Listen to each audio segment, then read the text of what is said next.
जय हिंद दोस्तों। रिपब्लिक बिहार में आप सबों को बहुत बहुत धन्यवाद। अब सीटेट में बड़ा बदलाव आया है। अब सीटेट में होगी 4 लेवल परीक्षा। संपूर्ण भारत में जिस तरह सीटेट करवाया जाता था उसी तरह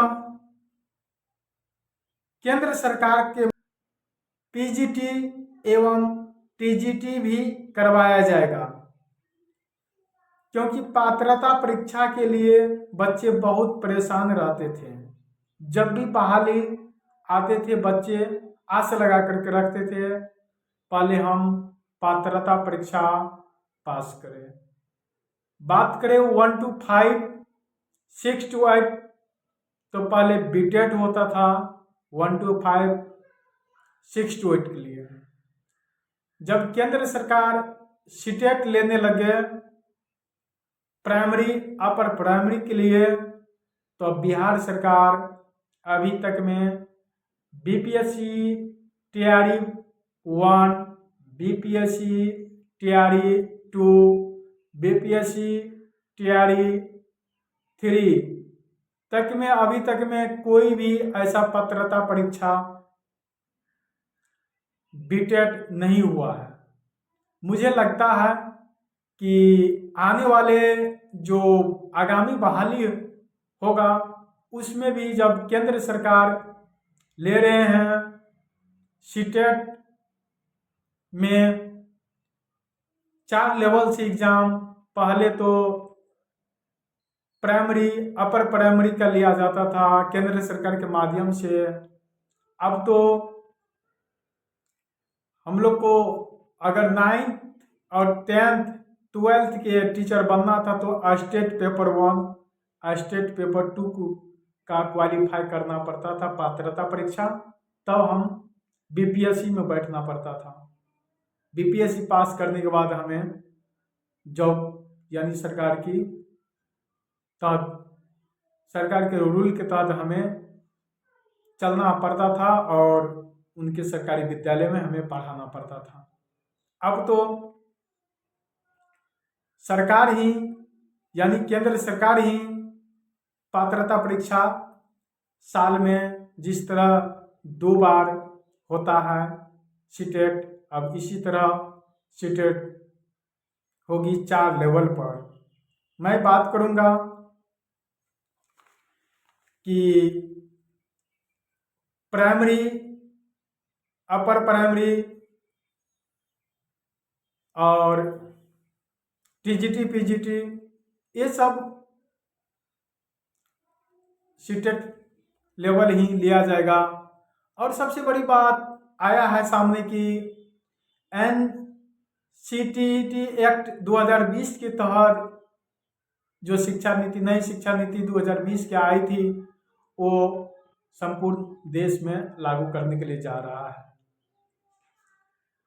और बीएड वाले को लॉटरी लग गए, डीएलएड वाले समझिए कि मर गया। बीएड वाले काफी खुश नजर आते हैं।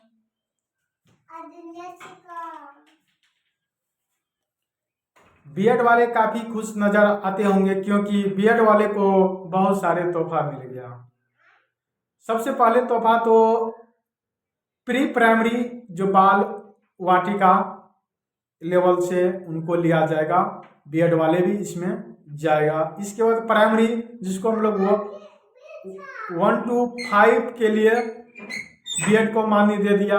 पहले तो बीएड थे मान्य सीटेट लेवल से जो एग्जाम होता था पहले तो लिया जाता था, लेकिन जब बीपीएससी जब से आए हैं तब से इसमें बीएड वाले को 1 to 5 से बाहर कर दिया गया था और वो भी हाई कोर्ट के माध्यम से बाहर किया गया था, जो कि बिहार सरकार लिया था बीएड वाले को। अब केंद्र सरकार ही नया शिक्षा नीति 2020 के तहत एक भारत एक शिक्षा नीति, वन भारत वन शिक्षा के तहत और वन ट्रेनिंग के तहत जो है ना, सबको एक ही सूत्र में बांधने के लिए जा रहे हैं शिक्षा को, ताकि शिक्षा अच्छे डेवलप हो। इस वजह से सबको एक ही सूत्र में बांधने के लिए जा रहे हैं। इसलिए बीएड वाले को सबसे बेहतरीन फायदा हुआ और डीएलएड वाले को नहीं, क्योंकि डीएलएड वाले को अब सिर्फ प्राइमरी लेवल रह गया, बीएड वाले primary, upper primary, TGT, PGT sub level में आ गया। तो जो भी बीएड कर रहे हैं उसके लिए तो बहुत बहुत खुशी की बात है। जो भाई डीएलएड करने के लिए सोचता है वो डीएलएड करना बंद कर दो भाई मेरे तरफ से, ताकि जो है ना आप भविष्य के लिए आगे फायदा होगा। और बीएड वाले को काफ़ी हद तक फायदा हो गया, जिसमें कि टीजीटी पीजीटी सब में बहाली देगा और अच्छे टीचर बन जाएगा मेहनत करके। इसलिए मैं आप सबों से निवेदन करना चाहूँगा कि बीएड करने का प्रयास करें। और सीटेट लेवल में अब जो है ना 4 तरह से लेवल के जो दिया गया है, चारों का अलग अलग, पहले तो 2 लेवल से एग्जाम होता था, पेपर 1 पेपर 2, यानी कि प्राइमरी अपर प्राइमरी। अब होगा स्टेट के जगह पर स्टेट पेपर 1 और पेपर 2 के जगह पर हो जाएगा आपको टीजीटी पीजीटी के माध्यम से। ये केंद्र सरकार लेगा और केंद्र सरकार जब एग्जाम लेगा तो समझते हैं कि आप सीटेट के एग्जाम से ही पता होगा कि केंद्र सरकार जब सीटेट का 1 to 5 का एग्जाम लेता है तो कितना हार्ड रहता है। पहले तो बहुत इजी था, पहले तुक्का मार करके बच्चा पास कर जाते थे, अब तो तुक्का मार करके आप पढ़ करके भी जाता, अगर नॉर्मल ढंग से पढ़ता है तो भी पास नहीं कर पाता है। इसलिए जो ना आप जब सीटेट 1 to 5 6 to 8 लेवल में इतना हार्ड होगा तो टीजीटी पीजीटी में कितना होगा। इसलिए जो भी पढ़ाई करते हैं वो अच्छे ढंग से पढ़ाई करने का प्रयास करें। और कर्म का फल अपने हाथ में नहीं है, ऊपर वाले पर छोड़ देना चाहिए। कोई काफ़ी मेहनत किया है, कोई काफ़ी मेहनत नहीं भी किया, तो उन्हें लेवल के आधार पर हो गया, जाति के आधार पर हो गया, तो इसलिए कोई अनदेखा करके इग्नोर नहीं होना चाहिए, ताकि जो ना शिक्षा से बोर होकर के छोड़ नहीं देना चाहिए। तो इतना ही कर कमाए। अब अपने शब्दों में विराम देता हूँ। अगर अच्छा लगे तो कमेंट करके फॉलो कीजिए। आगे जानकारी जो होगी मैं अगले वीडियो में दूंगा। जय हिंद, नमस्कार दोस्तों, नमस्कार।